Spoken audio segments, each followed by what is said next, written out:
আপনি যদি লক্ষ্য স্থির না করতে পারেন তাহলে আপনার জীবনে কিচ্ছু হবে না। আপনি গাড়ি ডাকলেন, কোথাও যাবেন, যদি এসে ড্রাইভার বলে আমি চেষ্টা করব, আপনি সেই ড্রাইভারকে রাখবেন? নিশ্চয়ই না।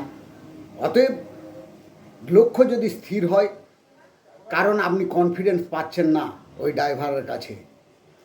আপনি দেখেছেন, সার্কাস দেখেছেন, সার্কাসে যে ঝুলায় ঝুলে তারা কি চেষ্টা করে না? কনফিডেন্স, বি কনফিডেন্স, তারা পারে, তাই তারা নেমে পড়ে, তারা জীবনের চিন্তা করে না। তীরন্দাজ মাথার উপরে আপেল রেখে তীরন্দাজ তীর ছড়ে আর আপেলটায় লাগে। তীরন্দাজ যদি বলে আমি চেষ্টা করব, তখন কি হবে? যার উপরে মাথার উপরে আপেলটা রেখেছে সে কি বলবে যে আমি চেষ্টা করো? না, সেও জানে, সেও কনফিডেন্স। আপনার জীবনেও সেই কনফিডেন্স দরকার। রাজা কখনো সৈন্যদের বলে না তোমরা চেষ্টা করো রাজ্যটা দখল করো। রাজা সবসময় বলে করো ইয়াম মারো, আমাদের দেখার দরকার নাই, সৈন্য মরলে মরবে, আমার রাজ্য চাই। সেই রকম আমাদের দেশের সৈন্যরা কোনো দিন বলে যে আমরা চেষ্টা করব?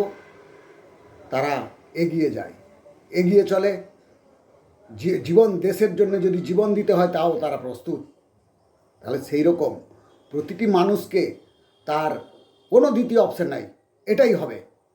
আপনি দৃঢ় প্রতিজ্ঞ হন, আপনার প্রতি কনফিডেন্স আনুন, দেখবেন আপনাকে কেউ আটকাতে পারবে না। আপনি যদি কখনো ভাবেন হবে না, হবে না, চেষ্টা করি, আপনার হবে না। আপনি নেগেটিভ, পজিটিভ থিঙ্কিং হতে হবে, পজিটিভ কাজ হতে হবে, পজিটিভ, সবটাই পজিটিভ, নিজস্ব পজিটিভ থাকা দরকার আছে, তবেই আপনি সফল হবেন। আপনার লক্ষ্য এক, সেই তীরের লক্ষ্যের মতো। আপনি যদি না পারেন আপনি কখনো সাকসেস হতে পারবেন না। আপনি যে কোনো অবস্থাতেই আপনি কনফিডেন্স হলেই তবেই আগাতে পারবেন, নচেত না।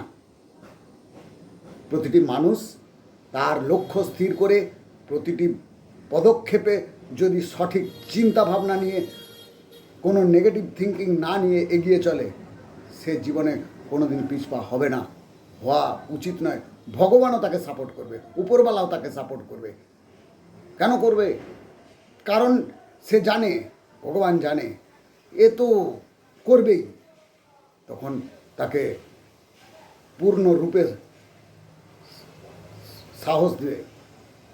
আপনি এক ধ্যান, এক মন, এক জেদ নেন, দেখবেন আপনি এগিয়ে যাবেন, আপনি সাকসেস হবেন। পৃথিবীতে কোনো কিছুই অসম্ভব নয়। বিধাতা লিখেছেন কপাল উপরে কাহার সাধ্য তাহা খণ্ডাইতে পারে, যা ঘটার ঘটিবে কালাকালে। আপনি লক্ষ্য স্থির না করিলে কিচ্ছু হবে না। আপনার জীবনে শুধুই অন্ধকার ছাড়া কিচ্ছু পাবেন না।